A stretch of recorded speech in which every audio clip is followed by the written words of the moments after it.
How to restore Snapchat streak. Here are some easy steps to restore your Snapchat streaks with your friends. First, you need to open up the Snapchat application. Then, tap on this icon over here, which is your profile. Now, you'll be taken to this page. Once you're here, tap on the settings icon at the top right. Then, you need to scroll all the way down to find the section Support and Feedback. And from the options, select I've lost my Snap streaks.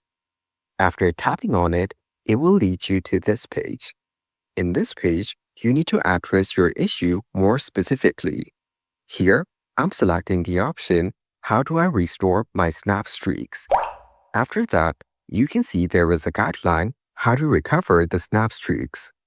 You can follow up these guidelines and successfully restore your Snap streaks.